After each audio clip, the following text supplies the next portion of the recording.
আমার মুসলমান বন্ধুগণ, কথাগুলো এবার দিল দিয়া শুনেন কি বলতে চাই। দুনিয়ার জমিনে কেমনে ইনসাফ কায়েম করবেন, ঘটনা বিভিন্ন ভাবে বর্ণিত হয়েছে। আমি আপনাদেরকে মুয়াত্তা ইমাম মালিকের বর্ণনা শোনাই।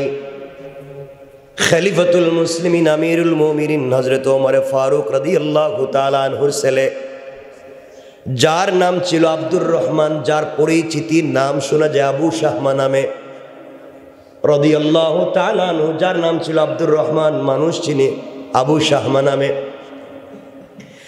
তিনি মিশরে বসবাস করতে লাগলেন। ওই সময় মিশরের গভর্নর ছিলেন আমর ইবনুল আস রাদিয়াল্লাহু তাআলা আনহু।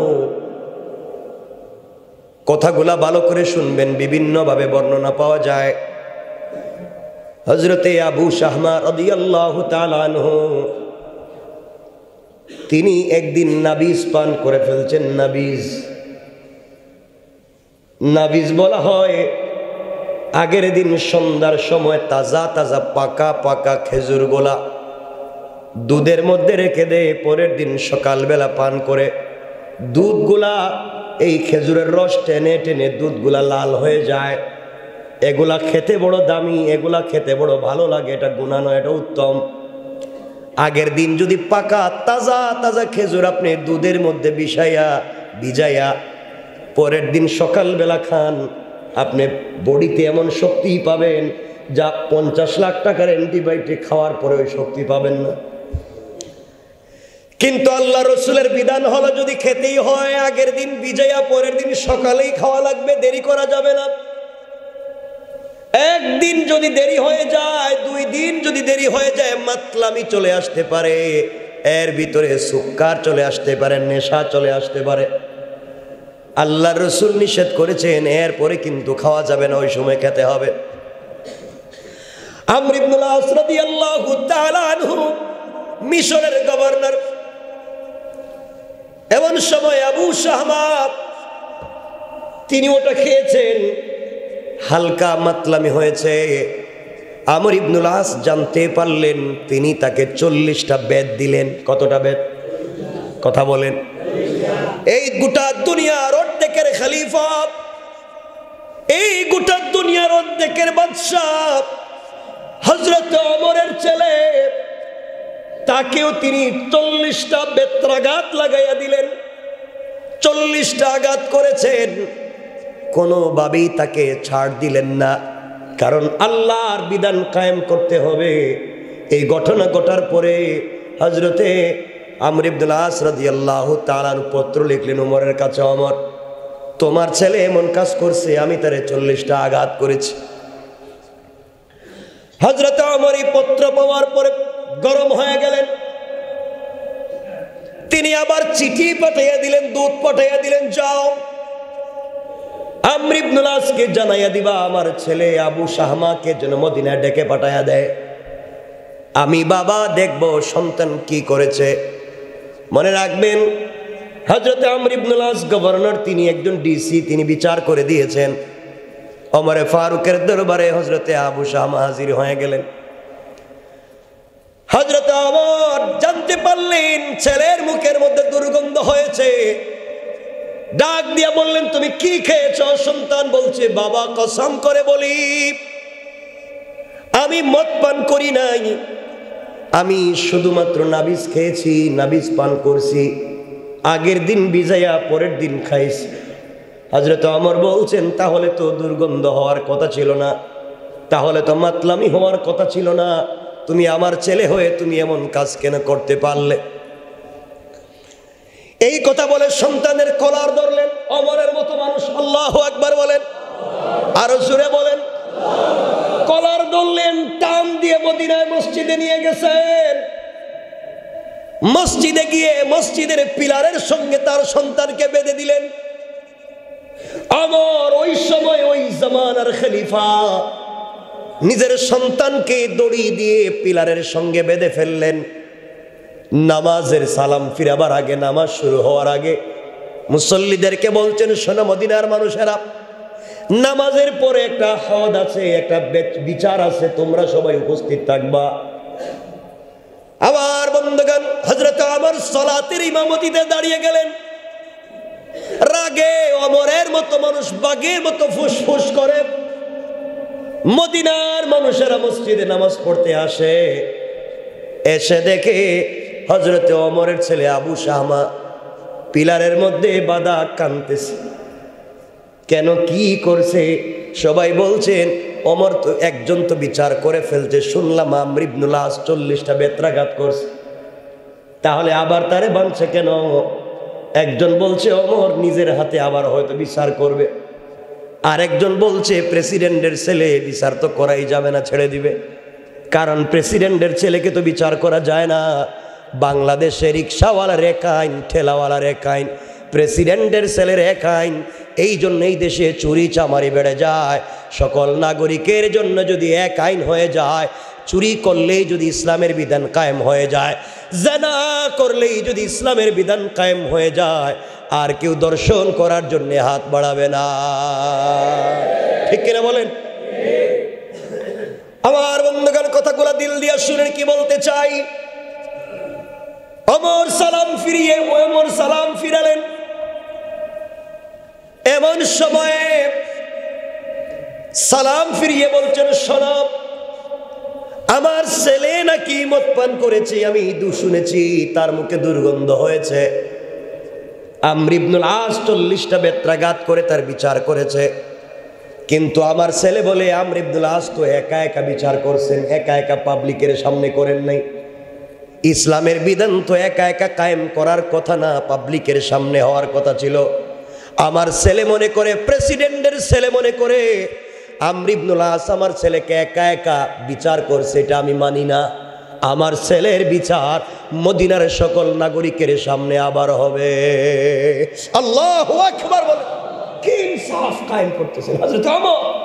চিন্তা করেন নিজের ছেলে। আমরা হইলে 100 দর্শন করার পরে বলতাম আমার ছেলে তো তাহাজ্জুদ নামাজ পড়ে, আমার ছেলে তো এই কাজ করবার কথা না। মদিনার মানুষ আশ্চর্য, ওমর বলে কি বিচার তো হয়ে গেল। ছেলেটা পায়ে ধরে কাঁদতেছে, ডাক দিয়া বলছে, আব্বা কসম করে বলি আমি কিন্তু মদ পান করি নাই। ওমর বলছেন, তা মানলাম, কিন্তু তোমার মুখে দুর্গন্ধ হলো কেন? তোমার মধ্যে মাতলামি আসলো কেন? বোঝা গেল তুমি ঠিক মতো খাও নাই, পরে 1-2 দিন রেখে খাইছো। আমি বাবা বিচার করব কিয়ামতের দিনে, আমি বিপদগ্রস্ত হতে চাই না। এই বলে কাজী হযরত ওমর জল্লাদকে বলতেন, এর বেত্রাঘাত করো, ছড়ি লাগাও, দড়ি দিয়ে পিটাও। হযরত ওমরের সামনে, মদিনার মানুষের সামনে প্রেসিডেন্টের ছেলের বিচার হচ্ছে। 1-2 করে 3টা আঘাত করা হয়েছে। হযরত ওমর ধাক্কা দিয়ে জল্লাদকে ফেলে দিলেন, বলছেন আমার কাছে দে। প্রেসিডেন্টের ছেলে মনে করে, মনে হয় আস্তে আস্তে তুই মারতেছিস, এমন হবে না। এই বলে এই সময়কার দুনিয়ার সব থেকে শক্তিশালী ক্ষমতাধর পায়লওয়ান হযরত ওমর তার হাতে বেতটা নিয়া নিজের হাতে ছেলেকে আঘাত করতে শুরু করেছে। আল্লাহু আকবার, কি বিধান! তিনি বলতেন, আগে আমর ইবনে আস 40টা মারছে, ওগুলা বাতিল, তুমি আরো 3টা মারছো, ওগুলা বাতিল, তোমার 3টায় একটা হয়েছে, আমি 2 থেকে শুরু করলাম। চিন্তা করছেন না কিছু? বিচার করতেছে কে? আসতে বলবেন না কে? কার বিচার করে? নিজের ছেলের বিচার।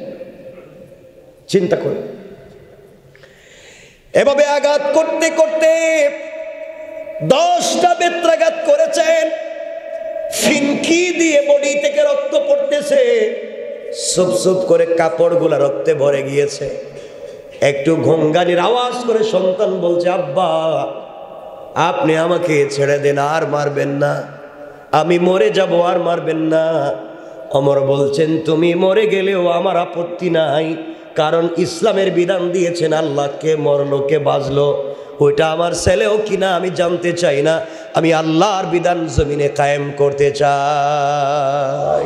আল্লাহু আকবার, কি ইমান, কি ইনসাফ কায়েম। হাই সময়ে হযরতে উমর ফারুক রাদিয়াল্লাহু তাআলা আনহুর স্ত্রী দৌড়াইয়া দৌড়াইয়া স্বামীর পায়ে ধরে বলছেন, স্বামী আমার ছেলেটা মরে যায়, আর আপনি আঘাত করবেন না, মরে যাবে। আমি এক একটা বেতের বদলা আমি এক একটা উট আল্লাহর রাস্তায় দান করব। যতগুলা বেত্রাঘাত বাকি আছে প্রত্যেকটার বদলে এক একটা উট আল্লাহর রাস্তায় দিব। এরপরেও আমার ছেলেটাকে আপনি ছেড়ে দেন। আমার স্ত্রীকে ঝাড়ি দিয়া ফেলে দিয়া ডাক দিয়া বলতেন, ওরে নিয়ে যাও বাড়িতে। এই বলে সেজদায় পড়ে আল্লাহকে ডাক দিয়া বলছেন, আল্লাহ আমার ছেলে হওয়ার কারণে আমি কিন্তু কমতি করি নাই, বেইনসাফি করি নাই। কিয়ামতের দিনে তুমি আমাকে অপরাধী বানাইয়া আল্লাহর রসুলের সামনে দাঁড় করাইয়া দিও না। তিনটা বর্ণনা পাওয়া যায়, সংক্ষেপ করে আমরা সামনের দিকে নিয়ে যেতে চাই। কিছু বেত্রাঘাত করবার পরে 20টা 30টা বাকি রয়েছে। হযরতে ওমরের ছেলে আবু শাহমা ইন্তেকাল করেছে। বাবা এমন আঘাত করেছে সন্তানকে, সন্তান জায়গায় মরে গিয়েছে। হযরত ওমর তখন তরতর করে বাঘের মতো কাঁপে। পাবলিককে ডাক দিয়া বলছেন, ওকে নিয়ে যাও, গোসল করাও। গোসল করানো হলো, কাফন দেওয়া হলো, জানাজার নামাজ হলো। তাকে কবরের ভিতরে হযরত ওমর নিজের হাতে রেখে দিলেন। কবরের মধ্যে নিজের হাতে রেখে দিয়া বেত আবার হাতে নিছেন। আল্লাহু আকবার বলেন, আরো জোরে বলেন। আবার বেত হাতে নিছে, বেত হাতে নিয়া কবরের উপরে একটা একটা করে আঘাত করে, 1 2 করে কবরের মাটির উপর আঘাত করে, আঘাত করে করে যখন পূর্ণাঙ্গ হজ শেষ হয়ে গিয়েছে, সেজদায় পড়ে কান্না করে ডাক দিয়ে বলছে, আল্লাহ আল্লাহ, মরে যাওয়ার পরও তো আমি বেত্রাঘাত বন্ধ করি নাই। আয় আল্লাহ, আমি তার কবরের উপরেও আঘাত করছি। মরে গিয়েছে মনে করে আমি তোমার বিধানকে বন্ধ করে দেই নাই। আল্লাহ, কিয়ামতের দিনে ওমরকে বেইনসাফির আদালতে দাঁড় করাইয়া দিও না। আমার বন্ধুগণ, চুকির পানি ছেড়ে ছেড়ে ওমর কান্দে, আর সন্তানকে এভাবে আঘাত করে মেরে ফেললেন। এটা এক বর্ণনা। আরেক বর্ণনায় পাওয়া যায়, হযরতে আবু শাহমাকে তার বাবা এত আঘাত করলেন, তিনি অসুস্থ হয়ে গেলেন। অসুস্থ হয়ে যাওয়ার পরে তিনি স্বাভাবিক 1 মাস পরে ইন্তেকাল করলেন। 1 মাস পর্যন্ত বেঁচে ছিলেন। অনেকগুলা বর্ণনা আছে। আমরা যে কথা শুধু বুঝাতে চাই, কখন তিনি মরলেন, কি করলেন, এটা নয়। হযরতে ওমর আমর ইবনুল আস বিচার করবার পরও তিনি মানলেন না। আমি প্রেসিডেন্টের ছেলে বলে তুমি গোপনে বিচার করছো, মানি না। আমার ছেলের বিচার পাবলিকের সামনে হবে। এই জন্য ওমর আবার নিজের হাতে বিচার করে সমাজে জানাইয়া দিলেন, ইসলামের বিধান সকলের জন্য সমান। কে সুইপার, কে রিক্সাওয়ালা, কে বেনওয়ালা, কে রাষ্ট্রপতি, সমান। এই ওমরের মতো একজন ওমরও যদি আজকে বাংলাদেশে দাঁড়াইয়া যায়, পুরা বাংলাদেশের চিত্রটাও পরিবর্তন হয়ে যাবে। ঠিক কিনা জোরে বলেন? চিন্তা করেন কেমনে তিনি কাজ করলেন। এই জন্য আমার বন্ধুগণ, কথাগুলা ভালো করে শুনেন, কি বলতে চাই। কথা মনে পড়ে গিয়েছে, আপনাদেরকে জানাইয়া দেই। দুনিয়ার জমিনে ভালো মানুষ যদি হতে হয়, দুনিয়ার জমিনে আল্লাহর রাসূলের ভালোবাসা নিয়ে যদি কবরে যেতে পারি, এর চাইতে বড় চাওয়া আর পাওয়ার কিছু নাই। যে আমর ইবনুল আসের কথা বললাম, মনোযোগ দিয়ে শুনেন কি বলতে চাই। এই হযরতে আমর ইবনুল আস রাদিয়াল্লাহু তাআলা আনহু তখন মিশরের গভর্নর। মিশরকে তিনি আক্রমণ করলেন। মিশরের গভর্নর হওয়ার আগে মিশরকে ইসলামের দিন কায়েম করার জন্য মিশরে পৌঁছে গেলেন। মিশরের তখনকার যে বাদশাহ ছিলেন তার কাছে বলছেন, শোনো, আমরা মুসলমানেরা এসেছি, এখানে দিন জিন্দা করব, দিন কায়েম করব, তোমরা আমাদেরকে মিশরে ঢুকতে দাও। কেউ ঢুকতে দিল না। কথাগুলো ভালো করে বুঝবেন। অনেক দিন হয়ে গেল, যুদ্ধ হয়, কেউ জয়লাভ করে না। মিশর নামক শহরের সবগুলা প্রধান প্রধান গেট বন্ধ করে দেওয়া হলো, কোনোভাবে শহরে ঢুকতে দেওয়া হয় না। এমন সময়ে আমর ইবনুল আস রাদিয়াল্লাহু তাআলা আনহু এবং মুসলমানদেরকে দুর্বল করার জন্য কাফেরেরা ষড়যন্ত্র করলো, তাদের ঈসা নবীর মূর্তি তারা বানাতে লাগলো মিশরের মুড়ে মুড়ে। হযরতে ঈসা আলাইহিস সালাতু ওয়াস সালামের মূর্তি বানালো, মূর্তি বানিয়ে তারা মুড়ে মুড়ে রেখে দিল। তাদের বড় বড় পাদ্রী সিদ্ধান্ত নিয়েছে, আমরা গভীর রজনীতে আমাদের নবীর মূর্তির নাক ভেঙ্গে দিব, পা ভেঙ্গে দিব, হাত ভেঙ্গে দিব। ওগুলা ভেঙ্গে দিয়া আমরা দোষ দিব মুসলমানরা এগুলা করছে। সুতরাং আমরা তো মুসলমানদের সঙ্গে যুদ্ধ করে পারবো না, বুদ্ধিভিত্তিক আন্দোলন করা লাগবে। আমরা বলবো তোমরা আমাদের নবীর নাক ভাঙছো, হাত ভাঙছো, পা ভাঙছো, আমরা তোমাদের বিরুদ্ধে যুদ্ধ করতে চাই না, আমরা তোমাদের নবী মুহাম্মদের মূর্তি বানাবো, আর এইভাবে আমরা মূর্তির নাক ভাঙবো। পড়েন নাউজুবিল্লাহ। তারা চিন্তা করলো মুসলমানদেরকে দুর্বল করা যাবে না, একটাই পদ্ধতি, তাদের নবীর মূর্তি বানিয়ে যদি নাক ভাঙতে যায় তখনই তারা দুর্বল হয়ে যাবে, আর যুদ্ধ করবে না। যেই কথা সেই কাজ। গভীর রজনীতে তাদের বড় বড় পাদ্রীরা তাদের নবী ঈসা নবীর মূর্তির নাকগুলা ভেঙ্গে ফেললো, হাত পা ভেঙ্গে ফেললো। সকালবেলা ঘোষণা করলো এটা মুসলমানদের কাজ, এগুলা মুসলমানরা এত বড় দুর্ঘটনা ঘটিয়েছে, এত বড় অন্যায় মুসলমানরা করেছে। এগুলা বলবার পরে সকালবেলা মুসলমানদের কাছে খবর এসেছে, সবাই জানাইয়া দিয়েছে আমরা মুহাম্মদের মূর্তি বানিয়ে তাদের নবীর নাক ভেঙ্গে ফেলব। আমর ইবনুল আস দাঁড়িয়ে বলছেন, না না, খবরদার, আমার একজন সৈন্যবাহিনী মুসলমানরা কোনো নবীর নাক ভাঙতে পারে নাই, মূর্তি ভাঙতে পারে নাই, এগুলা কোনো মুসলমানরা করে নাই, তোমরা নিজেরাই হয়তো করে আমাদের উপরে দোষ চাপাচ্ছ। কোনোভাবেই যখন তারা মানে না, পুরা দেশের মানুষ একত্রিত, কোনোভাবেই যখন তারা কথা রাখে না, কথা মানে না, আমাদের কলেজার টুকরা প্রিয় নবীর মূর্তি বানাবে, নাক ভেঙ্গে ফেলবে, এটাই তারা করতে চায়। আমর ইবনুল আস দাঁড়িয়ে গেলেন, বললেন শোনো, আমাদের নবীর নাক ভাঙতে হবে না, মূর্তিও বানাতে হবে না, আমি একজন রসুলের পাগলা আশিক, আমার রসুলের উম্মত, তোমরা একজন মৃত রসুলের পাকের মূর্তি বানিয়ে তার নাক ভাঙবে, আমার সহ্য হয় না, কারণ আমরা আশিক রসুল, রসুলকে ভালোবাসি, রসুলের অসম্মান হোক পৃথিবীতে কোনোদিন চাই না।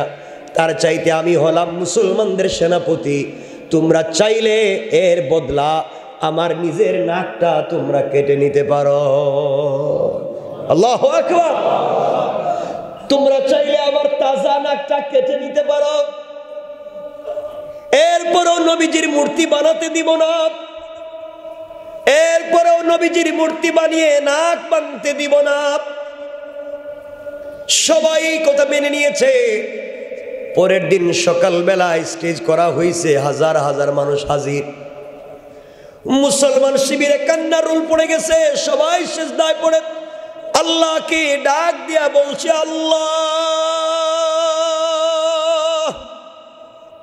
আমাদের লিডার, আমাদের সেনাপতি আমর ইবনুল আসের নাক যদি কাটা যায়, মুসলমান সৈন্যবাহিনী যুদ্ধের ময়দানে দুর্বল হয়ে যাবে, আর তারা যুদ্ধ করতে পারবে না, যুদ্ধে জয়লাভ করতে পারবে না। আয় আল্লাহ তাআলা, এমন বিপদ থেকে আমাদেরকে বাঁচা। আমর ইবনুল আস কেন এমন সিদ্ধান্ত নিলেন? আমর ইবনুল আস চোখের পানি ছেড়ে সিজদায় পড়ে কান্না করে ডাক দিয়া বলেছে, আল্লাহ, পৃথিবীতে আল্লাহ রসুলকে নিজের মতো করে ভালোবাসতে পারি নাই, নবীজিকে নিজের জীবন দিয়ে ভালোবাসা প্রদর্শন করতে পারলাম না। আয় আল্লাহ, আমি আমর ইবনুল আসের সামনে দিয়া কত সাহাবী শহীদ হয়ে গেলেন, আমার যে কপালে শাহাদত নাই। আমি আমার রসুলকে আমার জীবনের চাইতে ভালোবাসি। আল্লাহ, ওরা ইহুদি খ্রিস্টানেরা মিলে আমার নবীজির মূর্তি বানিয়ে তার নাক ভেঙ্গে বেইজ্জত করবে, আমার সহ্য হয় না। এই জন্য আমি ওয়াদা দিয়েছি, আমার তাজা নাকটা যেন কেটে নিয়ে তারা প্রতিশোধ নেয়। আয় আল্লাহ, কিয়ামতের দিন যখন আমার কাটা নাক নিয়ে আল্লাহ রসুলের সামনে হাজির হব, আমার রসুল আমাকে ডেকে ডাক দিয়া বলবে, আমর ইবনুল আস, তুমি না মিশরের গভর্নর ছিলে, তোমার নাক কেন কাটা গেল, কি করছো? আমি বলবো ইয়া রাসূলুল্লাহ, ইয়া হাবিবাল্লাহ, পয়গম্বরে আরবি, আমি দুনিয়ার জমিনে কিছু করি নাই আপনার সম্মান ইজ্জতকে বাঁচাবার জন্যে, আপনার মূর্তি যেন কেউ না বানাতে পারে আপনাকে ভালোবেসে। আপনার মূর্তি না বানাতে গিয়ে আমার তাজা নাকটা কাটাইয়া দিয়ে আসছি। আমার বিশ্বাস আমার নবীজি আমাকে একা রেখে তিনি জান্নাতে যাবেন না। সুবহানাল্লাহ, জোরে পড়েন না। কেমন ছিলেন সাহাবীরা, আমার নবীজি কেমন ভালোবাসতেন সাহাবীরা। ও মুসলমানেরা, উহুদের প্রান্তরে আল্লাহ রাসূলের উপরে তীর আসে, সাহাবীরা দৌড়াইয়া গিয়া নবীজির সামনে বুকটা পেতে দেয়, নিজের বুকে তীর নিয়ে রাসূলকে বাঁচাইয়া দেয়। এমন ছিলেন সাহাবীরা, রাসূলকে ভালোবাসা দিয়েছেন। এক পর্যায়ে পরের দিন সকালবেলা হাজার হাজার মানুষ হাজির হয়ে গিয়েছেন, আমর ইবনুল আসের নাকটা কাটা যাবে। মুসলমানরা কাঁদতেছে, কাফেররা বলতেছে মুসলমানরা দুর্বল, পরাজয় বরণ করবে, তাদের নেতার নাক কাটা যাবে। জল্লাদ এসে আমর ইবনুল আসের নাকে টান দিয়ে নাক কেটে ফেলবে। এমন সময় ওই ইহুদি খ্রিস্টানদের মধ্য থেকে তাদের সব থেকে বড় পাদ্রী দাঁড়াইয়া গিয়েছে আর ডাক দিয়া বলছে, খবরদার, আমর ইবনুল আসের নাক কাটতে যাইও না, কারণ সে আমাদের নবীর মূর্তির নাক ভাঙ্গে নাই, মূর্তির নাক ভাঙছি আমি নিজে। তুমি কেন নিজে ভাঙতে গেলে? এবার চোখের পানি চলে কান্না করে ডাক দিয়া বলে, শোনো, আমরা নিজের হাতে আমাদের নবীর মূর্তি বানাইয়া নাক ভেঙ্গে ফেলে দিয়েছি। দিলের ভিতরে একটু মায়া লাগে নাই, দয়া লাগে নাই, ভালোবাসা জন্ম নেয় নাই। আর মুসলমানরা তাদের নবীকে এত ভালোবাসে, এত কলিজাত থেকে ভালোবাসে, তারা মাটি দিয়া মূর্তি বানাইয়া নাক ভেঙতে চাইল না, নিজের তাজা নাকটা কাটাইয়া দিতে চাইল। এমন আশেক রাসূল পৃথিবীতে আর নাই। বুঝতে পেরেছি মুহাম্মদ সত্য, ইসলাম সত্য। এই মুহূর্তে আমরা যারা এখানে আছি হাজার হাজার, সকলেই কালিমা পড়ে মুসলমান হয়ে গেলাম। সুবহানাল্লাহ, জোরে পড়েন। এই জন্য আল্লাহ রাব্বুল ইজ্জত ওয়াল জালাল বলেছেন, কুল ইন কুনতুম তুহিব্বুনাল্লাহ ফাত্তাবিউনি ইউহিব্বুকুমুল্লাহ। তোমরা যদি আমি আল্লাহকে ভালোবাসতে চাও, তোমরা আমার রসুলকে মুহাব্বত করো, কারণ রসুলকে তোমরা যদি মুহাব্বত করো, আমি আল্লাহর প্রতি ভালোবাসায় তৈরি হয়ে যাবে।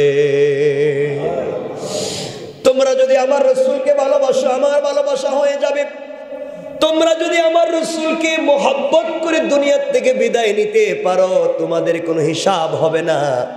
কিয়ামতের দিনে আমি আল্লাহ তাআলা তোমাদেরকে আরশে আজিমের ছায়ায় রেখে, পর্দার আড়ালে রেখে বিনা হিসাবে জান্নাতের ফয়সালা করে দিলাম। সুবহানাল্লাহ, একটু জোরে বলেন। এই জন্য পৃথিবীতে ইনসাফ কায়েম করা লাগবে। এই পৃথিবীতে যদি আমরা ইনসাফ কায়েম করতে পারি, এই পৃথিবীতে যদি আমরা দিন কায়েম করতে পারি, দুনিয়ার জন্য ইনসাফ কায়েম করতে পারি, আল্লাহ রাব্বুল ইজ্জত ওয়াল জালাল বলেছেন, বান্দারে তুমি ভালো করে শোনো, চলার পথে যদি আল্লাহকে, আল্লাহর রসুলকে তুমি অনুসরণ করতে পারো, দুনিয়ার জমিনে নেক আমল করো, কে তোমাকে গালি দিল, কে তোমার বিরুদ্ধে চলে গেল, এগুলা তোমার দেখবার দরকার নাই। তুমি কষ্ট করে দুনিয়ার জীবনটা কাটাইয়া দাও, কবর থেকে নিয়ে কিয়ামত পর্যন্ত সকল ঘাটের জিম্মাদার স্বয়ং আমার আল্লাহ।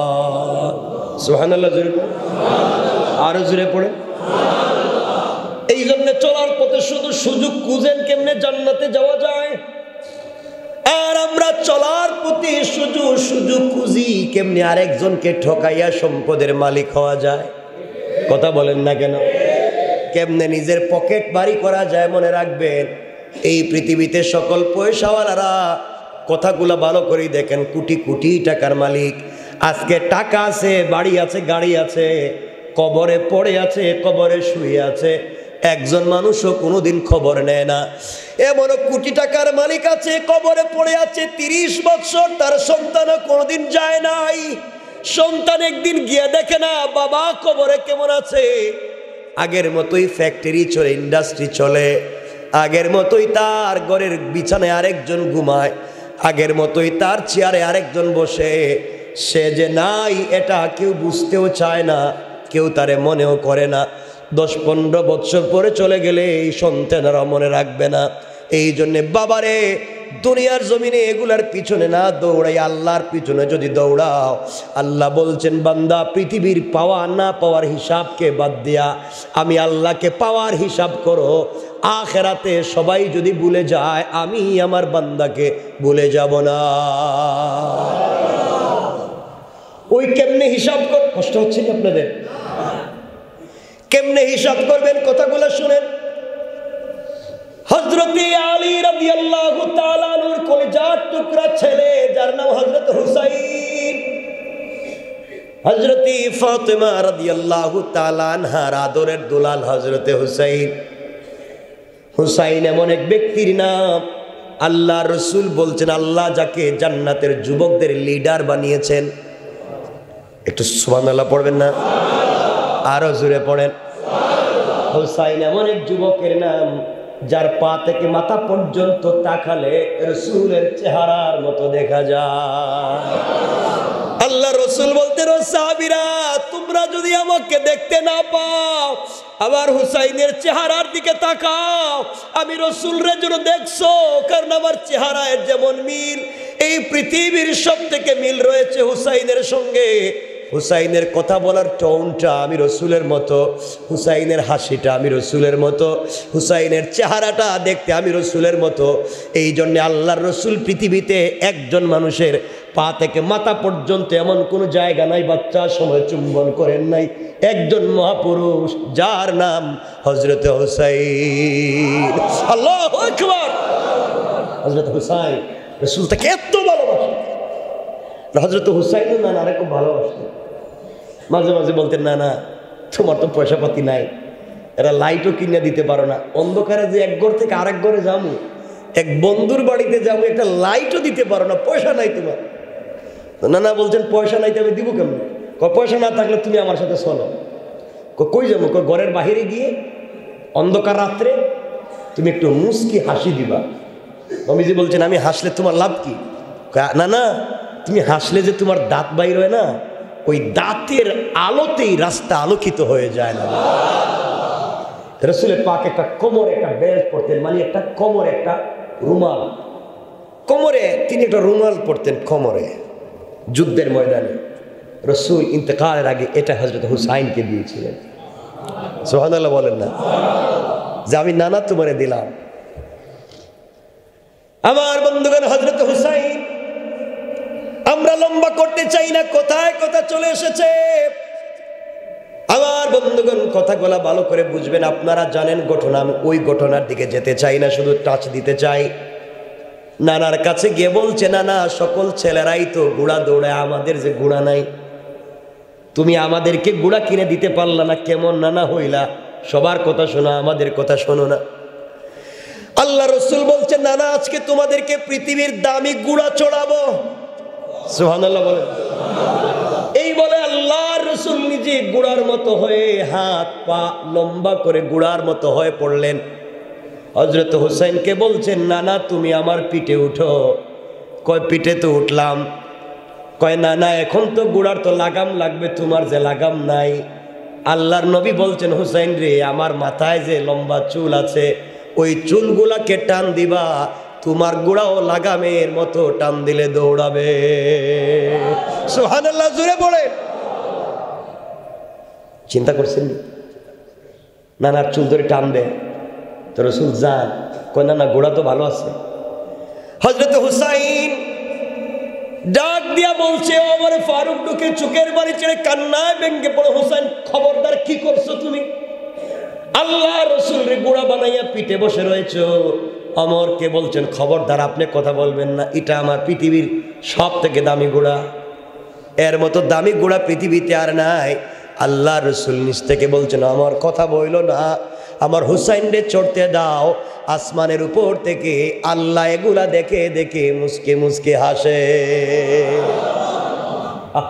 কি ভালোবাসা ছিল এগুলা বলতে। তো যদি বলতে যাই ডিপলি আপনারা তো হার্ট অ্যাটাক করবেন।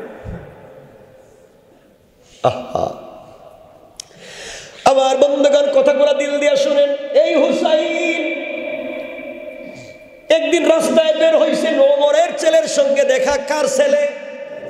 আসতে কইলেন যে হযরত ওমরের। জোরে কোন কার ছেলে?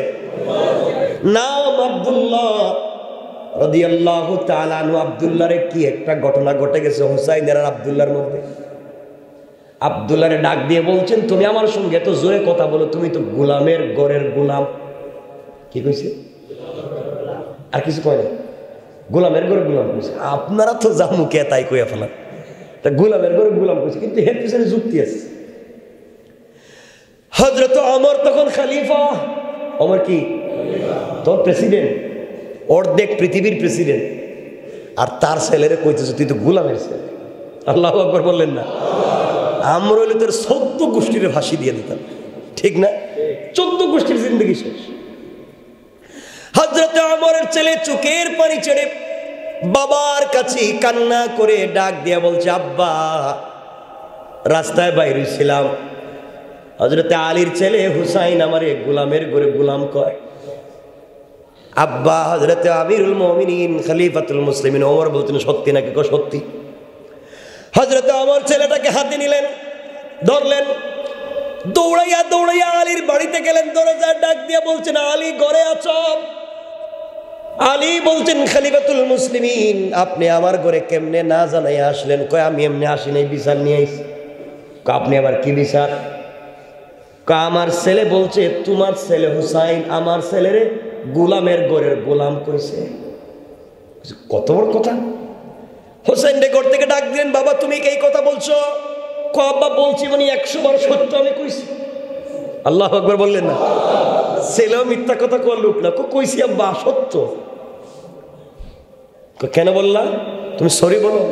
বল আব্বা আমি কেন সরি বলবো, মানে আমি কেন মাফ চাইবো? আমি তো সত্য কথা কইছি। কইছি তো কইছি। আলীর ছেলে না? এমন সময় আব্দুল্লাহ ডাক দিয়া বলছে, আব্বা তুমি বাবা হিসাবে নয়, তুমি খলিফা, এই জন্য তোমার কাছে বিচার দিলাম। কেন আমারে গালি দিল? সাক্ষীও তো ঠিক আছে, হ্যাঁ নিজেও তো স্বীকার করছে, তুমি আমার বিচার করো। আল্লাহু আকবার বলেন। হযরত ওমর বলছেন, আলী আমি কি বিচার করব? তুমি কি বিচারে রাজি? আলী বলছেন, ভাই সত্যি বিচার করবো। করবো মানে আমার ছেলেকে গালি দিয়েছে, আমি বিচার করব না। আলী বলছেন, কুরাইশ বংশের নাতি রাসূল পাক বিশ্ব নবীর কলিজার টুকরা নাতি হুসাইন গালি দিয়েছে, স্বীকার করেছে, তুমি বিচার করতে চাও, আমি রাজি। ওমর বলছেন, বিচারটা কিন্তু গোপনে হবে না, মদিনার মসজিদে পুরা মদিনার পাবলিকের সামনে হবে। না এটা আল্লাহু আকবার কালকে কইয়েন, জুম্মার পর। কালকে যখন জুম্মা থাকতো না তখন আল্লাহু আকবার কইয়েন। জোরে পড়েন না আল্লাহু আকবার। আলী চিন্তা করে, দেখছো কারবার, আমার ছেলে কিনে একটা বইলা ফলাইছে, বিচার করবো কই মসজিদে, তাও সারা মদিনার মানুষের সামনে। মানুষ তো আমার যাইবো এ মুখ দেখা মুখে। হযরত আলী হুসাইনকে বলছেন, বাবা তুমি কি এই কথা উড্ড করতে পারবা না? আব্বা মরে গেলেও না, কইছি এটাই কইছি। আমার বন্ধুগণ, হযরতে আমার মসজিদে নামাজের আগে ঘোষণা করলেন একটা বিচার আছে। বিচারটা কিসের? আমার ছেলে আব্দুল্লাহকে গালি দিছে, আলীর ছেলে গোলামের ঘরে গোলাম বলে বিচার হবে। পুরা মসজিদ, পুরা মদিনার মধ্যে পিনপত নীরবতা। ওমর বলে কি, কার বিচার করবে এটা? এটা রাসূলের কলিজার টুকরা নাতি, এর বিচার যদি হয় কি আসমান জমিন ঠিক থাকবে নাকি? ওমর বলে, থাকলেও বিচার হবে, না থাকলেও হবে। আল্লাহু আকবার বলেন না? বিচার তার জায়গায়, ইনসাফ তো ইনসাফ। পুরা মসজিদের মধ্যে মানুষ বসা। হযরতে আব্দুল্লাহ দাঁড়িয়ে বলছে, আব্বা আপনি বাবা হিসাবে নয়, আপনি রাষ্ট্রের খলিফা হিসাবে বিচার দিলাম। আলীর ছেলে হুসাইন আমার গোলামের ঘরে গোলাম কেন বলছে, বিচার করো। পুরা মদিনার মানুষ সাইলেন্ট, পিনপতন নীরবতা, কাঁদতেছে। আহারে ওমর কি বিচার করবে? ওমর দাঁড়াইয়া বলছেন, ও হুসাইন, তুমি কি এই কথা বলছো? কোর্টে আজকে ব্যাখ্যা করো, ব্যাখ্যা দেওয়া লাগবে না? কথা বলেন, ব্যাখ্যা দেওয়া লাগে না? হযরতে আলী, হযরতে হুসাইন দাঁড়িয়ে গেলেন, ডাক দিয়া বলছেন, এক নম্বর আপনি আল্লাহর গোলাম, আল্লাহর গোলাম আপনি, আমি জানি, আমি বিশ্বাস করি আপনি আল্লাহর গোলাম। আর আপনার ছেলে, আপনার এই জন্য বলছি গোলামের ঘরের গোলাম, আপনি আল্লাহর গোলাম, এটা সত্য, আপনার ছেলেও গোলাম সত্য, এই জন্য গোলামের ঘরে গোলাম বলছি, এটা এক ব্যাখ্যা। আর সবথেকে বড় ব্যাখ্যা হলো, আপনি তো আমার নানার গোলাম ছিলেন। কেমনে?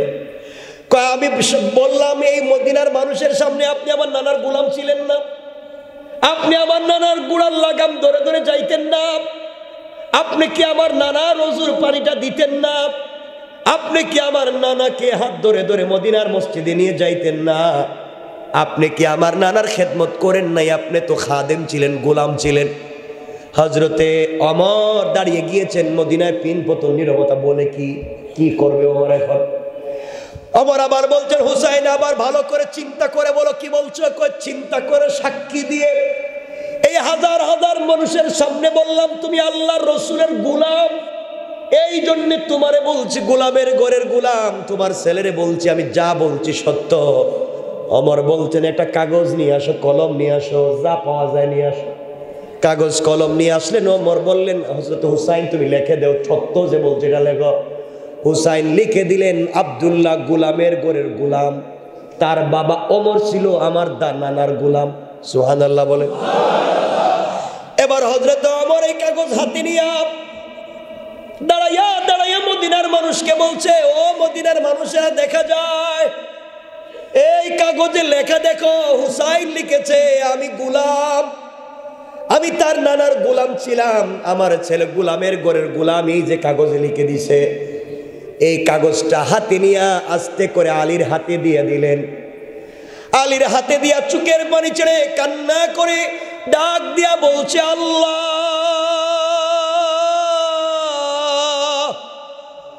আলী, হাজার হাজার মানুষের সামনে আলীর হাতে এই কাগজ আমি উঠাইয়া দিলাম। আল্লাহ, হুসাইন আজকে হাজার হাজার মানুষের সামনে বলছে আমি গোলামের ঘরে গোলাম, আমি রসুলের গোলাম ছিলাম, কাগজে লিখে দিয়েছে। আলী রে, ওই কাগজটা যত্নে রেখে দিবা, আমি মরে গেলে, আমি যখন কবরে আমাকে রেখে দিবা, আমার কাফনের বাজের ভিতরে হুসাইনের হাতের লিখা কাগজটা আমার কবরে রেখে দিবা। আল্লাহু আকবার বলে। ও আলী, তোমার কাছে বলবার আর কিছু নাই ভাই। ও মদিনার মানুষেরা, তোমরা সাক্ষী থাকো, হুসাইন সাক্ষী দিছে আমি তার নানার গোলাম ছিলাম। আল্লাহ, আমি আর কিছু চাই না। কিয়ামতের দিনে বিশ্ব নবী যদি আমার গোলাম বলে স্বীকার করে নে, আমার আর কিছু লাগবে না। তার নাতি তো কাগজে লিখে দিয়েছে, কবরের ভিতরে মিজান পুলসিরাতে কোনো জায়গায় যদি বিপদে পড়ে যাই, প্রশ্নের জবাব দিতে না পারি, আলী ওই কাগজটা রেখে দিবা। ওই কাগজ বের করে আল্লাহরে দেখায়, জিনিস জানি না, আমি গুনাহ করছি, অন্যায় করছি, আমি অপরাধী, এটা ঠিক, কিন্তু আমি তোমার বন্ধুর গোলাম ছিলাম। এই যে তার নাতি হুসাইন লিখে দিয়েছে আমি গোলাম, লাখ লাখ মানুষের সামনে বলেছে আমি গোলাম, তুমি কেমনে তোমার বন্ধুর গোলামরে জাহান্নামে দিবা? আল্লাহু আকবার বলেন। বলো না রব, তুমি কেমনে জাহান্নামে দিবা? হুসাইন সাক্ষী দিয়েছে, মদিনার হাজার হাজার মানুষ শুনছে। আল্লাহ, কিয়ামতের দিনে তুমি আমাকে বিপদে ফেলে দিও না। এরা ছিল কত ইনসাফওয়ালা, সুযোগ পাইলেই জান্নাতে যাওয়ার রাস্তাটা পরিষ্কার করে ফেলে, সুযোগ পাইলেই কথার ঢনের ভিতরে জান্নাতে কেমনে যাওয়া যায়। এমন সময় মদিনার মানুষ কান্নায় ভেঙ্গে পড়েছে আর ডাক দিয়া বলছে, আল্লাহ, হুসাইন আজকে ওমরে দুনিয়ায় থাকতে জান্নাতি বানাইয়া দিয়েছে, আজকে যদি ওমরকে জান্নাতি বানাইয়া দিল, আল্লাহ আজকে যদি ওমর না হইয়া আমাদেরকে হুসাইন বলতো আমরা গোলাম ছিলাম, আর কাগজে লিখে দিত, তার নানার সামনে কাগজ নিয়ে হাজির হয়ে যাইতাম। ওমর বলছে তোমরা সাক্ষীতা করে, পৃথিবীতে কোনো নেক আমল আমার নাই কবুল হওয়ার মতো, কিন্তু একটা কাগজ আছে জান্নাতে যাওয়ার। আল্লাহর রসুল রাগ করলে দেখে দেবো ইয়া রাসূলুল্লাহ, আপনার খিদমত করতে পারি নাই, যেইভাবে খিদমত করলে আপনি খুশি হবেন করতে পারি নাই, কিন্তু আপনার নাতি আমাকে লিখে দিয়েছে, আমি আপনার গোলাম ছিলাম, আমার বিশ্বাস এমন সময় আমার রসুল আমাকে একা ফেলে দিয়ে জান্নাতে যাবে না। সুবহানাল্লাহ জোরে বলে। আমার কথা কি বুঝতে পারতেছেন? কথাগুলো কি বুঝতে পারতেছেন? আছে তারা সুযোগ পাইলেই জান্নাতে যাওয়ার রাস্তা খোলে, আর আমরা সুযোগ পাইলেই ঠকানোর রাস্তা খুলি। আমার বন্ধুগণ, কথাগুলা শেষ দিকে নিয়ে আসতে চাই। ইনসাফ কার নাম? কথা মনে আছে? পুরো আলোচনায় কি আজকে ইনসাফ। ইনসাফ কার নাম চিন্তা করেন। ঘটনার দিকে যেতে চাই না, আমাদের সময় শেষ হয়ে গিয়েছে। হযরতে আরেকজন কলিজার টুকরা রসুলের প্রিয় মানুষ ছিলেন, যার নাম ছিল ওয়াইস আল কারনি। আমি তার ঘটনা বলবো না। ওয়াইস আল কারনি কোনো সাহাবী ছিলেন না। ওয়াইস আল কারনি ইয়ামানের কার্ন গোত্রের একজন গোলাম কালো একজন মানুষ ছিলেন, গরিব মানুষ ছিলেন, যার নাম ছিল ওয়াইস। ওয়াইস আল্লাহর রসুলের জমানায় আল্লাহর রসুল জীবিত থাকতে কালিমা পড়ে মুসলমান হয়েছে, কিন্তু মায়ের খিদমত করবার কারণে, মায়ের প্রতি ইনসাফ কায়েম করবার কারণে একদিনও মদিনায় আসতে পারে নাই রসুলের সঙ্গে দেখা করার জন্যে। বলতো শুধু, আল্লাহ আমার তো মন পড়ে থাকে আমি রসুলকে দেখতে যাব, কিন্তু আমার মা বেঁচে আছেন, আমি যদি রসুলকে দেখতে যাই মায়ের খেদমত কে করবে, এই জন্যে আমি যেতে পারি না। আমার মাকে দেখবে কে? আমার মা যে বৃদ্ধা, কেউ আমার মাকে বুঝবে না আমি ছাড়া। এই জন্যে আল্লাহ আমি এখানে পড়ে থাকি, যাই না। এই ওয়াইস আল কারনিকে আল্লাহ তার মায়ের ইনসাফের সাথে খিদমত করবার কারণে কত দামি বানাইয়া দিলেন। একবার খুঁজে খুঁজে তিনি মদিনায় আসছিলেন, আল্লাহ রসুলকে পেলেন না। আমার বন্ধুগণ, আমার নবীজি ইন্তেকালের আগে বলে দিয়ে গেছেন, ওমর আর আলীকে ডাক দিয়ে বলছেন, আলী ওমর এদিকে আসো, আমার পরে মদিনায় একটা পাগল আসবে যার নাম ওয়াইস আল কারনি, আমাকে খুঁজে পাবে না। ওমর ও আলী, তাকে পাইলে তার কাছ থেকে তোমরা দুজনে দোয়া নিবা। আল্লাহু আকবার। ওমরের মতো মানুষ, আল্লাহর রসুলের পরে যদি নবী হতো আল্লাহ ওমরকে বানাইয়া দিত। ওমরের কথার উপরে ভিত্তি করে আল্লাহ কোরআনের 20 থেকে 22টা আয়াত নাজিল করছেন। এই ওমরকে আল্লাহর রসুল বলছেন, ওমর রে, ওয়াইস যদি পাও ওয়াইসের কাছ থেকে তোমার জন্য দোয়া নিবা। আলী রে বলছেন, আলী ওয়াইস এই পৃথিবীর অনেক দামি, পাইলে তার কাছ থেকে দোয়া নিও। ওয়াইস মায়ের খিদমত করতে গিয়ে আসতে পারলো না, আমার সঙ্গে দেখা করতে পারলো না। এই বলে রসুল নিজের পরনের জুব্বা খুলে ফেললেন, খুলে আলীর হাতে দিয়ে বলছেন, আলী তোমার কাছে আমানত এই জুব্বা দিলাম, আমার ওয়াইস যদি মদিনায় আসে নবীজিরে পাবে না। আমার পাগলা ওয়াইস মদিনায় এসে জানবে আমি নবীজি দুনিয়ায় নাই, কাঁদতে কাঁদতে পাগল হয়ে যাবে।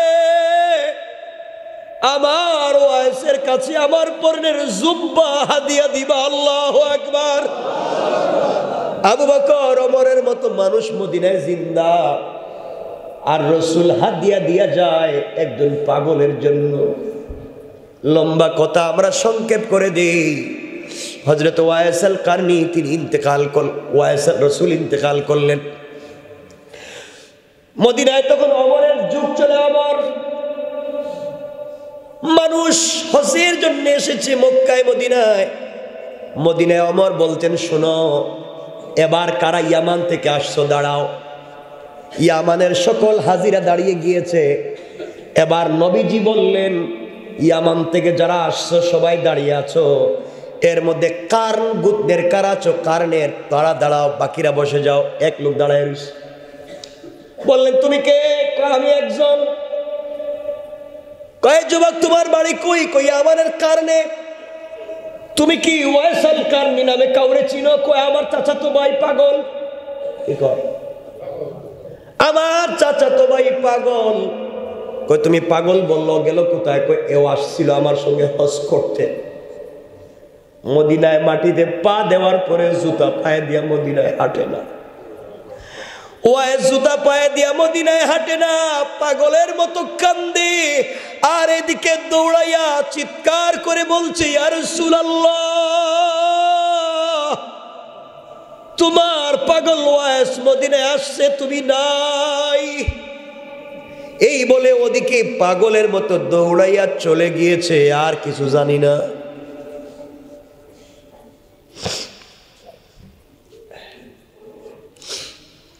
হযরত ওমর আর আলী দৌড়াতে লাগলেন। দুজন দৌড়াতে দৌড়াতে কিছু দূর গিয়া দেখেন একটা পাগলের মতো মাটির মধ্যে পড়ে কাঁদতেছে। মাটির মধ্যে গড়াগড়ি করে কান্না করে ডাক দিয়া বলছে, আল্লাহ, তোমার হাবিব এই মদিনার মাটিতে হাঁটছেন, ওই মাটিতে আমার বুক আর পিঠ লাগাইয়া দিলাম। আল্লাহ, নবীজির হাঁটার বরকতে তুমিও আমাকে মাফ করে দাও। ওমর আর আলী দাঁড়াইয়া বলছেন, যুবককে তোমার নাম কি? কেন কান্দো? ওয়াইসাল কারনি বলছে, আমার নাম দিয়ে তোমাদের কাম কি? তো পাগল টাইপের মানুষ। আমার নাম দিয়ে তোমাদের কাম কি? কেন জিগাও? তোমার বাড়ি কই? কই বাড়ি দিয়ে কি করবেন? কেন আমাকে জিজ্ঞাসা করো তোমার নাম কি? ওয়াইস। কয় আমার নাম জানলেন কেমনে? কে তোমরা? আমারে ডিস্টার্ব করো, আমারে কাঁদতে দাও, আমি একটু কান্দি। হযরত আলী বলছেন, ওয়াইস রে কান্দিস না, যে লোকটা তোর সামনে দাঁড়াই আছে সাধারণ কেউ না, মদিনার খলিফা। এটা হযরত ওমর। ওয়াইস কাঁদতেছে, বলতেছে, ভুল হয়ে গেছে, আমি বুঝি নাই, আপনাদেরকে চিনি না, আমি আলী, ও ওমর, আমি চিনি নাই। আমি না রসুলকে দেখতে আসছিলাম, এখন তো মা মারা গেছেন, এই জন্য আসছি, মা জীবিত থাকতে আসতে পারি নাই। এখন মা মারা যাওয়ার পরে দেখি মারেও হারাইলাম, কলিজার টুকরা নবীরেও হারাইলাম। এখন যে আমার মাও নাই, রসুলও নাই, আমি কোথায় যাব? এই জন্য কান্দি। ওমর ওয়াইসাল কারনির হাত ধরে বলছেন, বাইরে আমি ওমর বলছি, হাতটা উপর দিকে উঠা, আমার জন্য আল্লাহর দরবারে একটু দোয়া করে দে। ওয়াইস বলছে, ওমর আমি তোমার জন্য দোয়া করব, তুমি খলিফা। আল্লাহর রসুলের সাহাবী আলী বলছেন, ওয়াইস রে, নবীজি ইন্তেকালের আগে আমাকে আর ওমরকে বলেছেন, তোমাকে যদি পাই তোমার কাছ থেকে যেন একটু দোয়া নেই, কারণ তুমি হাত উঠাবার আগে আগে রবের দরবারে দোয়া কবুল হয়ে যায়, কারণ তুমি মায়ের খিদমত করছো, এই জন্য। এই বলে রসুলের দেওয়া জুব্বা ওয়াইসাল কারনিকে হাদিয়া করে দিলেন। লম্বা কথা, ওয়াইসাল কারনি ইন্তেকাল করলেন। কিয়ামতের দিনে সকল মানুষ যখন জান্নাতে যাবে, ওয়াইসাল কারনিও যাবে সবার সঙ্গে। আল্লাহর রসুল ওয়াইসাল কারনিকে ডাক দিয়ে বলেন, ওয়াইস জান্নাতে ঢুকতে পারবা না। সকল জান্নাতীরা জান্নাতে যায়, ওয়াইসাল কারনিকে আল্লাহ আটকে দিবেন, জান্নাতে ঢুকতে পারবা না। ওয়াইস দাঁড়াও, দাঁড়াও। সকল মানুষ তাকাইয়া দেখবে হতবাকের মতো, আহারে এই মানুষটার সঙ্গে রসুলের কত ভালোবাসা ছিল। আল্লাহ তাআলা এই লোকটাকে আজকে আটকাইয়া দিলেন, জান্নাতে যেতে দিচ্ছেন না। সবাই যখন চলে যাবেন, আল্লাহ বলবেন, ওয়াইস তুমি এদিকে তাকাও, পিছন দিকে। পিছন দিকে ওয়াইস তাকাবে, কোটি কোটি মানুষ জাহান্নামে কাঁদতেছে। আল্লাহ বলবেন, ওয়াইস রে, তোমারে আটকাইয়া দিছি, তুমি ছাড়া এই কাজ আর কেউ করতে পারবে না, একমাত্র তোমাকে লাগবে। আমিও চাই জাহান্নামীদেরকে মাফ দিব, কোনো ওসিলা পাই না, তোমারে পাইছি ওয়াইস। তুমি না মায়ের খিদমত করছো, ওয়াইস রে, পিছনে তাকাইয়া তোমার আঙ্গুল দিয়া এভাবে এভাবে টান দেও, এভাবে আঙ্গুল দিয়া টান দিবা, যত লাখ মানুষের দিকে তোমার আঙ্গুল যাবে, তত লাখ জাহান্নামীকে মায়ের খিদমত করার কারণে ওয়াইস রে তোমার ওসিলায় মাফ করে দেওয়ার ওয়াদা দিলাম। আল্লাহু আকবার। ও ওয়াইস, এই মানুষগুলা জাহান্নামে, কেউ তাদেরকে জান্নাতে নিতে পারবে না। আমি আল্লাহ আফসোস করি, কি দিয়া জান্নাতে দিব রে ওয়াইস? তুমি শুধু আঙ্গুলটা দেখাইয়া এভাবে দেখাইয়া দাও, যাদের বডিতে সোজা আঙ্গুল যাবে সবগুলারে বিনা হিসাবে জান্নাত দিয়ে দিব। আল্লাহু আকবার। চিন্তা করতে পারলে তারা কেমনে জীবন তৈরি করলেন, কি ইনসাফের জিন্দগি কায়েম করলেন। আর আমরা কেন জানি খারাপ হয়ে যাচ্ছি। আমার কথা আপনারা বুঝতেছেন? আমার কথা কষ্ট পান আপনারা?